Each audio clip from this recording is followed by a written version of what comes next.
Welcome back to the channel and welcome to another episode of the RW podcast. I am really excited today as I have a special guest, Frontline Rejects, and we're just going to talk about what he focuses on, which is bullet performance in certain cartridges. But I'm going to go ahead and let him introduce his channel. Hey, I'm Carl from Frontline Rejects. We like it was stated, we pretty much deal with bullets and projectiles and how they perform. We started out doing tests from 1 to 500 yards because there was just a lot of tests on YouTube that were great. A lot of good quality content out there, but most of it was at shorter ranges. We just wanted to see how stuff would perform at different distances with greater sample size than one. So that's just kind of what we started doing, and that's sort of been our bread and butter up to this point. Awesome. Okay, so let's get to, I guess, the meat of the topic. You have a 270 Winchester short Magnum, and I don't know, maybe a month or 2 months ago, you showed your 270 WSM shooting a 165 grain Accubond Long Range. And according to Winchester and Browning, that shouldn't be possible because they did create a 6.8 Western to do that. Can you just tell me how you got it to shoot and I guess how it's working for you?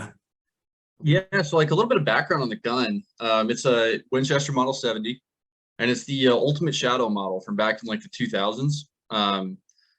And it's kind of like, it was their cheapest chips sort of Model 70 variant at the time. Like the gun's MSRP'd for like, $500 or something. And I bought it for like $475. It lived, I think, most of its life in Alaska. I have no idea how many rounds have been down the tube on it. It looked pretty clean when I bought it. I did have some other issues, but I had to put some work into the gun. We had to replace the firing pin, the mainspring, the cocking piece to get it to run properly. But since then, that thing has been a charm. It's a laser beam. I haven't ran into any bullets that don't shoot accurately out of it so far. That's nice. But with the 165s, that was an interesting proposition because I'd always heard the same thing. It's like a 1 in 10 twist. You're just not going to stabilize like 165s or anything really heavier than like 150. But then I'd read a while back on, it was either like the High Road or the Long Range Hunting Forum or something. People were talking about running their 165 grain matrix bullet in 270 Win short mags and getting them to stabilize properly. Now, like a couple of those people were definitely running like, aftermarket barrels, and I'm not 100% sure what some of their twist rates were. Okay. But there were some people who were talking about running factory 1 in 10 twist rates with those 165 matrix bullets. So I was kind of like, well, if it's possible with that bullet, like, who knows? Maybe we'll just try it out. So I ended up buying some 165s, and like you said, the Nosler Accubond Long Range, loaded them up on a max recommended charge of Accurate Mag Pro, and took them out, and they were just shot like a charm. Wow.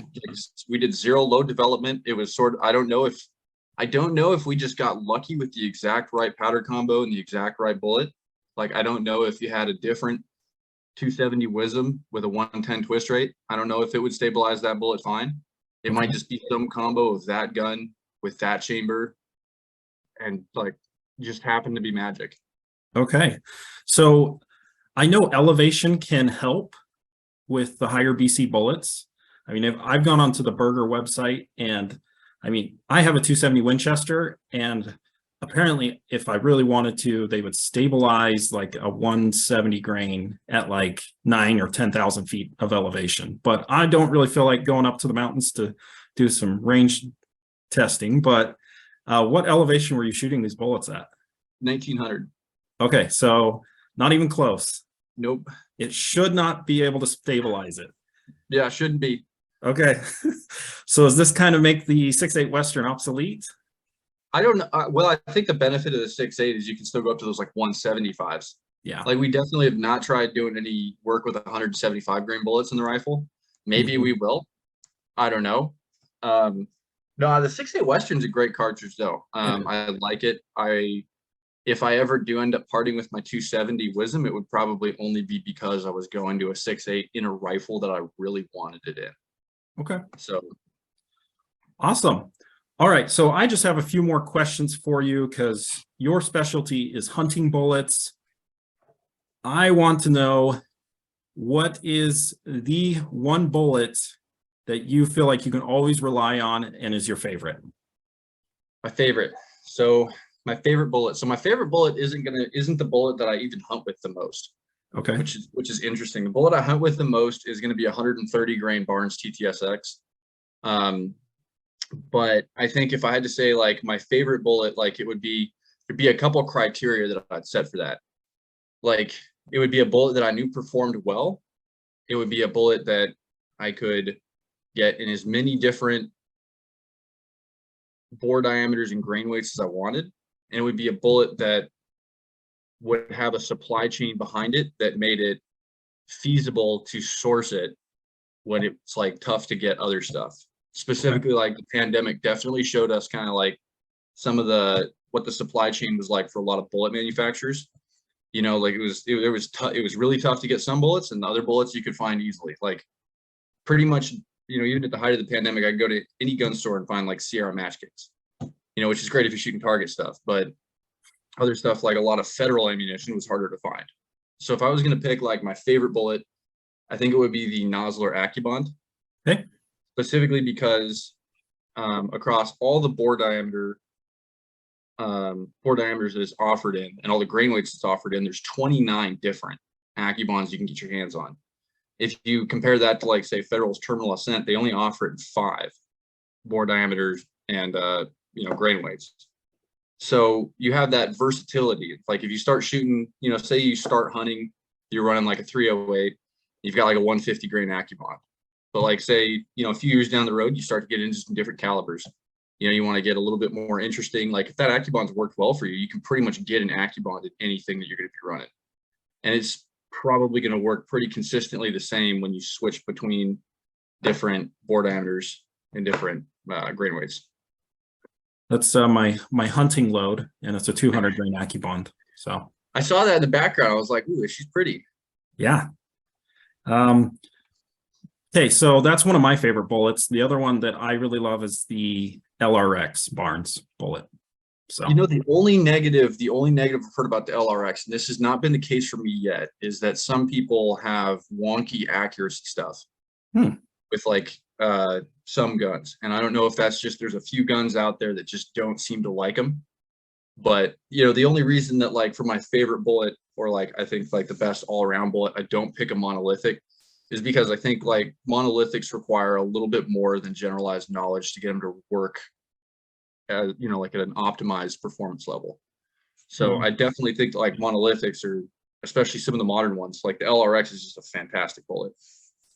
I agree. I think it's more of a specialty bullet. You need velocity, and they can be a little hard to get accurate, but I've got 2 guns shooting them easily sub MOA, so I'm really happy with it. So okay, what is the bullet you would never take out into the field that you've tested?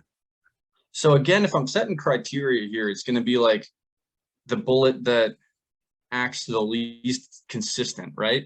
So like we talk about like accuracy isn't, you know, one bullet that's like super powerful or super fast or the flattest cartridge. It's going to be like what most consistently puts holes as close as possible together. Like what is that like consistent accuracy point? So like I kind of look at bullets the same way.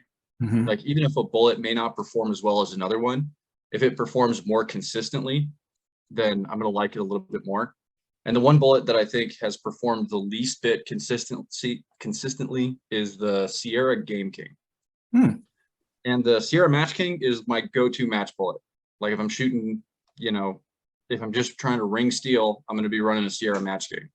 But the Game King is just wonky. You know, a lot of times, like at velocities well above what you would expect to be proper expansion threshold, it'll FMJ. At other times, it'll completely come to pieces, which, you know, is not bad. Like if you're, you know, looking to impart some good hydrostatic shock on like deer or even some larger game, then a bullet that comes apart is fine. But for that, I'd go with like a Nosler ballistic tip because it consistently does it every time. Yeah. But that Sierra Game King is just not a very consistent performing round. Okay. All right. So my next question, your favorite hunting cartridge? The Dirty 30 6 All right. That's a good one. every time. Is that what you mostly use? That is what I mostly use. Yeah. Just like I mentioned earlier, running that 130 grain Barnes TTSX and 30 cal. I got a Tika T3X. It's been on the channel a couple of times, but it's the light model. It's stainless, which is, you know, fantastic for me being up here in Washington. It's like over in the western half, we're just getting dumped on with rain all the time. I don't want to worry about rust. And that gun, you know, I could load it up with 180s, or if I wanted to go up to 200, you know, even 210, 220, you know, it's doable. But I can push that 130 at, you know, 32 and change. So that's really good. So I've tried that in my 300 Weatherby. I have 130 grains. They're going 3750. good Lord. I just did not want to burn my barrel out, so Yep. I don't really shoot them. But I did get them MOA going 3750. So, yeah. Speaking of Weatherby, here's my final question for you. All If right. you would get a Weatherby cartridge, what would it be in? Or maybe if you already have one. I don't know if you do, but You know, I don't have a Weatherby right now. I just noticed like last week that I think Sportsman's was doing a sale on the Vanguards though. I don't know if they're still doing that. Might have to go Google that after we're done here. If I was going to get a Weatherby cartridge, which one would I go with? I really like the new 6.5 Weatherby RPM. okay. I think that's an awesome cartridge. I might be enticed to go with one of those. It's a good one. Yeah. If not, it'd probably have to be 300 Weatherby. Yeah.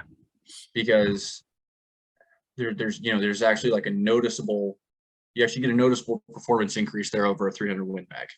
So I think there's some value there. And there's a lot of Weatherby cartridges that I think stand out really well, but then some of them, you know, that sort of they did well, but you know, they're not the fastest in their particular lane anymore. Yeah, definitely. I've got that 175 going 3315 in my 300, and it shoots almost half inch. So yeah, it's deadly medicine. that's pretty darn good. What powder are you running on that? H4831 SC. Oh, I like that. That's good stuff right there. Yeah, temperature stable. It's good powder.